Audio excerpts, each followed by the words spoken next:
Situación en el estado de Florida van avanzando para seguir protegiendo sobre todo a los más pequeños, a los más vulnerables de nuestra sociedad, pero también tenemos que hablar de las penas alrededor del mundo porque van variando. Por ejemplo, nos vamos a España, que está en Europa, 40 años de cárcel para aquel agresor, aquel abusador de menores. También regresamos a América y tenemos que platicar de Argentina. Ahí hay 20 años y cadena perpetua a los reincidentes.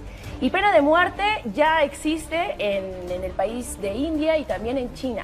Y hay que decir que justamente nos vamos a detener en China porque de 270 millones de niños en ese país, más de 32 millones han sufrido un abuso. En la India, cada 15 minutos, esas son las cifras, cada 15 minutos están abusando de un niño, de una niña o un adolescente sexualmente. Y es que, a ver, es un tema sumamente polémico. Y yo le preguntaba hace unos segundos, ¿pena de muerte sí o no? Y ya empezaron las reacciones en redes sociales. Fíjate, Dani, Aerosín dice no pena de muerte, pero Liz Ramírez dice sí pena de muerte. La pregunta es, y se las dejo ahí para que lo platiquemos en redes sociales, ¿tiene el Estado derecho a quitarle la vida a alguien?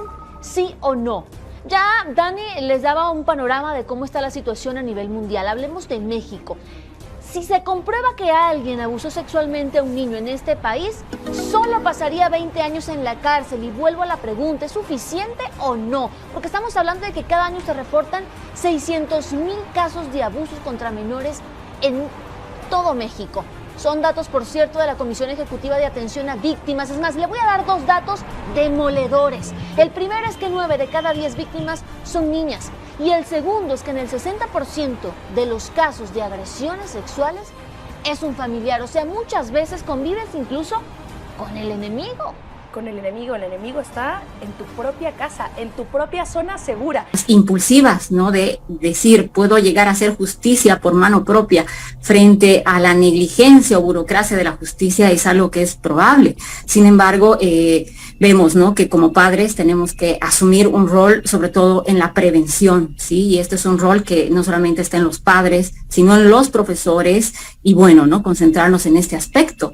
Es muy importante, John, saber que los pedófilos o pederastas tienen una tipología, ¿no? Hay algunos que planifican y saben muy bien qué tipos de niños son potencialmente sus víctimas. ¿Y quiénes son? Niños que por lo general tienen carencias afectivas, es decir, que sufren cierta negligencia por parte de la familia, no reciben ese cariño, ese reconocimiento, tienen baja autoestima, o son niños que están descuidados, ¿no? Que probablemente no tienen quien esté al cuidado en la casa, probablemente también eligen a niños que tengan dificultades a nivel de su salud, que pueden tener cierto retraso mental o dificultades adaptativas. Entonces, los pedófilos eligen a sus víctimas en función a esto. Niños que necesitan ¿qué? Que necesitan atención, apego, validación. Es por eso que aprenden lo que es la manipulación, identifican esta fase de seducción y todos creemos, lamentablemente por las series, que estos personajes son psicópatas y que son monstruos, ¿no? Pero la verdad son personas que pueden habitualmente ser el vecino, ser el médico, ser el profesor, ¿no? Son personas que eligen su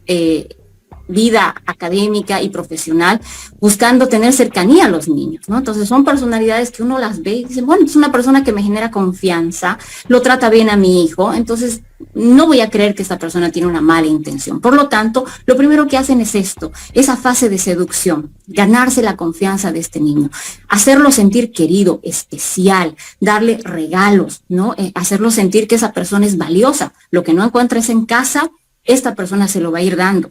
Después empieza lo que es la manipulación, ¿no? Le devela lo que es este juego de la seducción y empieza a generar estos toques, porque hablamos de diferentes tipos de abuso sexual. Entonces, ¿qué es lo que genera ahí, no? Si el niño acepta, ¿no? Porque está sorprendido y por la edad cronológica no sabe cómo manejarlo, pues lo manipula en su mente y le dice, esto es normal, esto es agradable, esto es algo especial, es algo que tenemos solo entre tú y yo y es un secreto. Sin embargo, cuando el niño va viendo y va creciendo, y se da cuenta que esto es algo que no es correcto y empieza a tener ciertamente estos cambios psicológicos y físicos y pone cierto límite, pues es ahí donde el pedófilo empieza a ser más agresivo, empieza con los chantajes y la manipulación, en el sentido de que puede generar amenazas. Si tú cuentas esto, pues lo primero que voy a hacer es tal vez violar a tu hermanita, que también está ahí. Yo he visto muchos casos, John, de niños que me decían, con tal de que no le pase esto a mis hermanitos, yo me sacrificaba. ¿no? Entonces manipulan en ese sentido, de que van a violar a los hermanos, de que van a matar a la mamá, al papá, pero sobre todo juegan con la mente de un niño. Es como que nadie te va a creer. Yo soy el adulto, yo soy prestigioso, yo soy el profesor, yo soy probablemente el cura. Disculpen porque puedo nombrar ciertas profesiones, pero dentro de la estadística se habla que este tipo de personas que son pederastas eligen, ¿no?, de manera premeditada y planificada este tipo de oficios para tener cercanía con sus víctimas. Entonces, utilizan toda la parte psicológica en la que le hacen sentir al niño culpable. Y si tú lo dices, pues nadie te va a creer, tú eres un niño, ¿sí? Y no solamente eso, si tú hablas del abuso, vas a destruir tu familia, vas a llevar a un sufrimiento muy grande de tu papá y tu mamá, entonces es mejor mantener todo esto en silencio. Y lamentablemente, más allá de la violencia psicológica, pues llega a tener, ¿no?, un acto que puede llegar a la violencia sexual, brutal, física, y bueno, no determinar en situaciones tan lamentables como la que ha sucedido con el caso del niño en Yapacaní, que a todos nos ha conmocionado, porque vemos que en este caso, John, era un abuso sistemático y prolongado en el tiempo. Y uno dice, pero ¿por qué el niño no habló? ¿Por qué no lo dijo a tiempo? Y ahí tenemos que hablar netamente de lo que es comunicación y hablar sobre sexualidad. El niño probablemente frente al abuso desconocía si eso estaba bien o mal. Segundo, al no conocer lo que es el abuso, se dejó manipular. Tercero, entró en una situación probablemente de chantaje y de culpa, entonces tenía miedo porque probablemente nadie le va a creer y porque probablemente iba a generar la ruptura de su familia o iba a tener muchos problemas, ¿no? Entonces, cada caso es diferente, habría que ir hilando. Sin embargo, es muy importante ver esto, ¿no? Que el abuso sexual es un tema del cual se debe hablar en los colegios, en las familias. ¿Y qué es lo que se tiene que hablar? Bueno, aquí hay algo muy importante. Los padres educamos a los hijos para que sean buenos, ¿no?, que acepten todo, que sean amables. Y no necesariamente eso es bueno, porque si de repente un niño recibe una invitación impropia de que alguien le está tocando alguna parte del cuerpo, el niño en su creencia de yo debo ser bueno, lo permito. Entonces hay que enseñar a los hijos a aprender a decir no, a conocer cuáles son los límites de su cuerpo.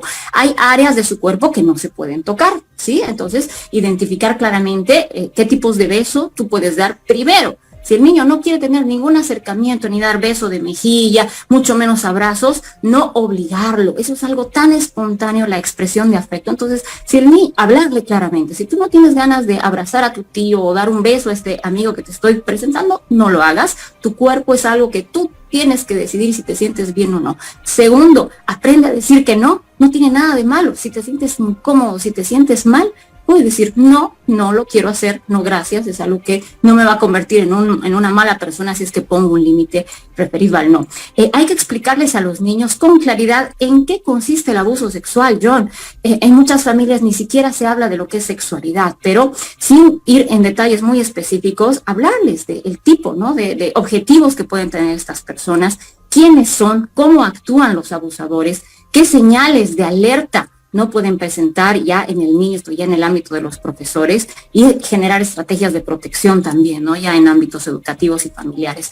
Entonces es algo muy importante. La mejor prevención es la comunicación con sus hijos. Comuníquense, denles cariño, validación, estén pendientes de sus actividades, también estén pendientes de cuál es el círculo inmediato. O sea, hay adultos que se están ganando su confianza con regalitos, con obsequios, con dádivas. Siempre uno tiene que estar atenta si es que no existe una segunda intención, pero sobre todo enseñar al niño que hay partes de su cuerpo que no se pueden tocar, ser específicos, ¿no? Por ejemplo, el tema de las caderas, los muslos, qué tipos de abrazos son buenos, qué tipos de besos no son buenos, pero sobre todo la confianza de yo voy a estar abierta a escucharte. Si tú no te sientes cómodo, si no te sientes bien, yo te voy a escuchar a ti y te voy a creer a ti.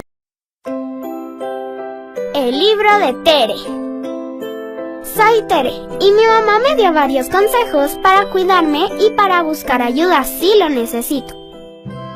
Mi cuerpo. Este es mi cuerpo y mi mamá dice que debo cuidarlo.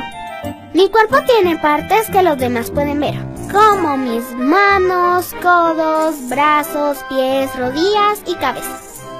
Pero mi cuerpo tiene partes privadas que a nadie debo mostrar, como mi vulva, mis nalgas y mi pecho.